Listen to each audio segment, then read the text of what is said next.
Hola alumnos, ¿cómo están? Aquí es el profesor Wesley. Esta es nuestra sexta clase del módulo de inmunología básica y continuamos en esta clase comentando sobre los receptores de reconocimiento de patrones. Malditas motos del infierno.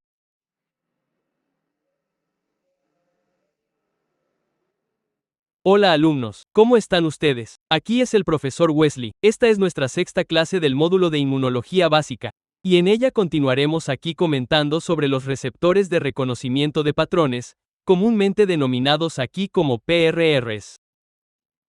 Esta es la segunda parte de nuestra discusión sobre los receptores de reconocimiento de patrones y espero que les guste. Para que esta clase sea clara, enfatizo la importancia de que hayan visto las clases anteriores, en especial la clase 4 y 5. Y si eventualmente no las han visto, les recomiendo fuertemente que las vean para que sea claro lo que estamos discutiendo, ¿está bien? Entonces, en la clase anterior, había hecho una recapitulación de la clase 4 y comenté sobre los receptores de reconocimiento de patrones de membrana, enfatizando en especial los tipos de Toll-like receptors, ¿cierto? Hoy vamos a ver aquí los PRRs citosólicos, o sea, son aquellos receptores de reconocimiento de patrones que están presentes en el citoplasma, ¿cierto? Entonces, básicamente, estos receptores tienen un dominio NBD y LRR. Por eso los llamamos Node-like receptors. ¿Qué significa esto en líneas prácticas? De manera bastante simplificada, cuando pensamos aquí en receptores citosólicos, ellos también tienen una región muy rica en leucina, ¿está bien? Pero ahora, ¿qué es lo que van a hacer? Este reconocimiento ocurre ahora dentro de la célula y realiza el reconocimiento, por ejemplo, de virus o incluso bacterias intracelulares. ¿Y cómo ocurre esta señalización vía Node-like receptors? Parte del reconocimiento de PAMPs y DAMPs citosólicos. Entonces, vamos a tener ahora un proceso en el cual reconoceremos señales de alerta intracelulares o patógenos intracelulares. Y ese reconocimiento va a generar un evento molecular llamado oligomerización. Y esa oligomerización desencadena algunos complejos, siendo los principales el nodosoma, comúnmente denominado como RIP2 o inflamasoma, que está vinculado aquí con la caspasa tipo 1. El nodosoma, el RIP2, puede desencadenar un proceso de autofagia o la expresión de NF-κB.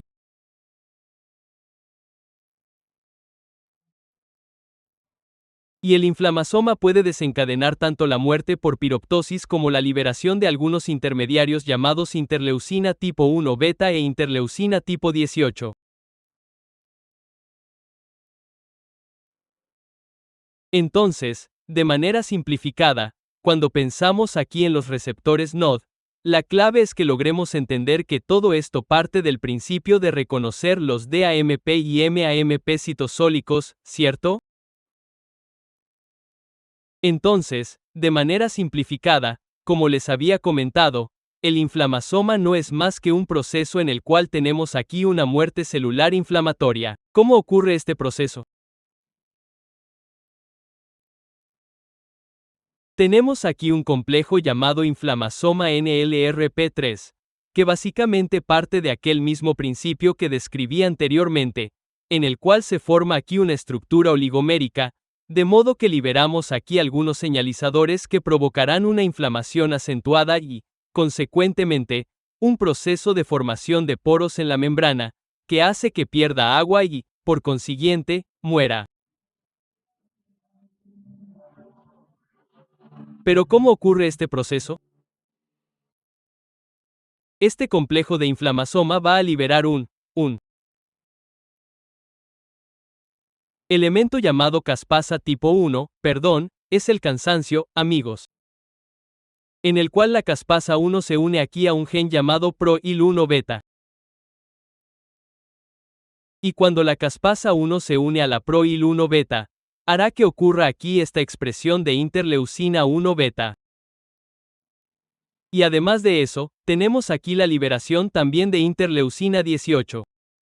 Consecuentemente, hay formación de poros en la membrana bacteriana, por ejemplo, y esto desencadena el proceso llamado inflamasoma. Porque, ¿qué sucede? La piroptosis es una muerte celular inflamatoria como consecuencia de la inflamación del inflamasoma, ¿cierto? Los receptores NOD se encuentran en una diversidad de organismos, ¿está bien? Y básicamente, ¿qué es lo que pueden activar? Autofagia, la liberación de intermediarios de la expresión de NF-κB, que liberará interleucina tipo 18, puede estar vinculada aquí a la piroptosis, que es aquel proceso que había comentado sobre la formación, por ejemplo, de poros en la membrana bacteriana y, consecuentemente, su muerte. Aquí tenemos la formación del inflamasoma. Entonces, noten que este cuadro sintetiza bastante varias estrategias de receptores intracelulares que están presentes en el citosol y que logran reconocer una diversidad de varios patógenos. Y entonces, ¿cómo ocurre, por ejemplo, el reconocimiento de ADN y ARAN citosólico? Ahora tenemos una clase de receptores llamados helicasas similares a RIG, ¿de acuerdo? Ellos van a reconocer aquí ARAN virales y van a liberar interferón tipo 1. Y aquí también tenemos el reconocimiento de ADN, liberación de interferón tipo 1 y también la inducción del inflamasoma. Entonces, básicamente aquí, una virosis o una bacteriosis provoca toda una señalización intracelular. Incluso, yo había descrito con ustedes en la clase anterior sobre el complejo STING. Y consecuentemente, observen, nuevamente aquí, la caspasa 1 realiza la escisión de la prointerleucina 1 beta, haciendo ahora la secreción de interleucina beta que desencadenará el proceso del inflamasoma, ¿cierto?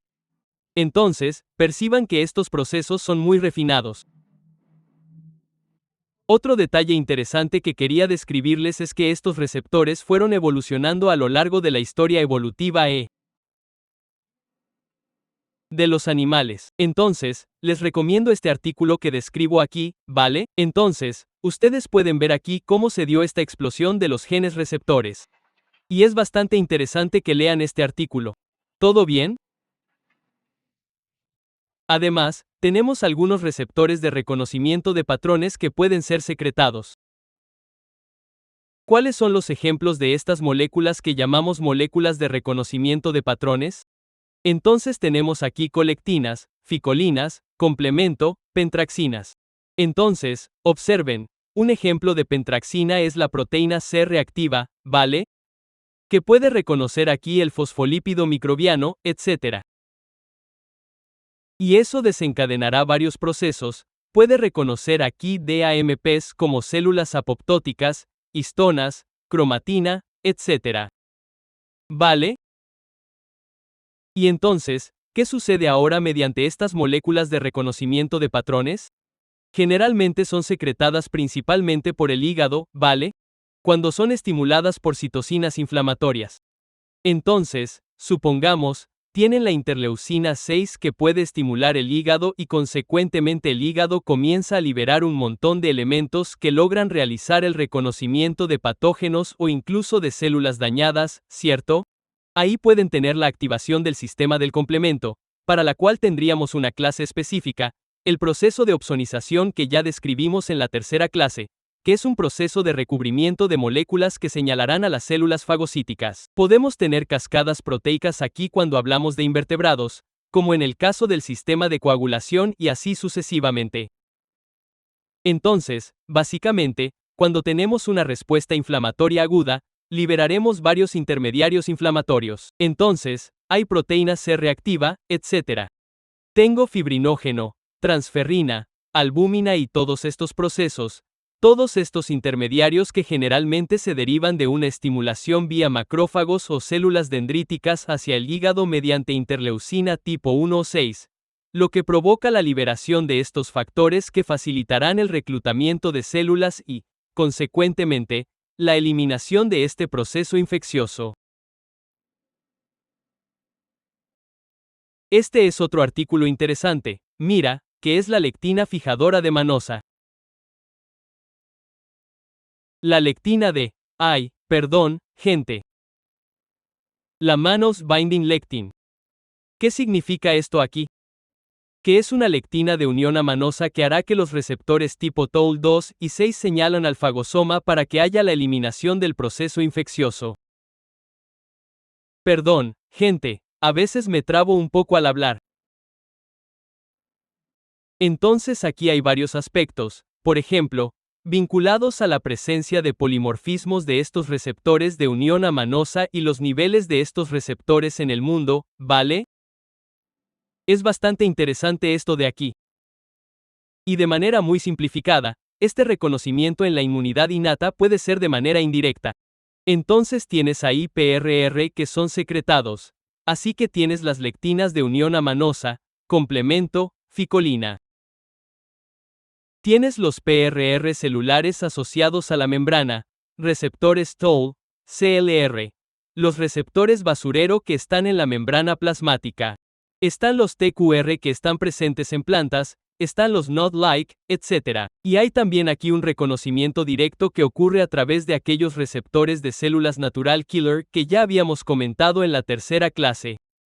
Si no se acuerdan, la natural killer tiene receptores activadores e inhibidores, y dependiendo de la expresión de este receptor en la célula, la natural killer hará el reconocimiento y consecuentemente realizará la eliminación de la célula.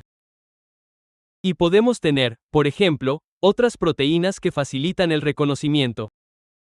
Entonces, hay proteínas del complemento, receptores de la fracción constante de inmunoglobulinas, etc.